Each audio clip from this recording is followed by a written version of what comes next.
мен ағамен толығымен келісем. Ағаға жаңа айтарым, депутат ретінде мінберде мына мәселені көтерсе екен. Шынында да мынау отбасы және тәрбие деген тіпті құзырлы мекеме министрлікте құру. Өйткені қазір бізде қоғамдағы ең бір құлдырап тұрған нәрсенің бірі бұл отбасылық институттың өте бір құлдырап тұрған жағдайында тұр.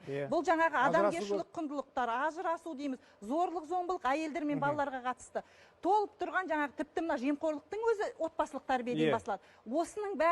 Осының бәріне міне жаңа президентіміздің мына көңіл бөліп отырғаны керемет. Енді осы мәселелерді қолға алып, осы мәселелерді жаңағындай ары қарай жүргізіп, біздің мына отбасылық институттың мәртебесін көтеруді мақсат тұтатын бір бағдарламалар, жобалар жасалса, осы қолдан қазір мысалы өзім де Қара шаңырақ деген азаматтық жаңағы бастамам бар. Осындай азаматтық бастамалар қолды. Барлық біздің түп тамырында кез келген экологиялық кез келген нәрсені алайықшы, кез келгеннің түбінде тәрбие жатыр. Отбасында жаңа ұшқан ұяңда алған тәрбиеңмен қай жерге барсаң да жаңағы сен жемқор да болмайсың, сен жаңағы ажыраспайсың да, сен жаңағында осының бәрінде осы түп тамырында біздің тәрбиені алу керек.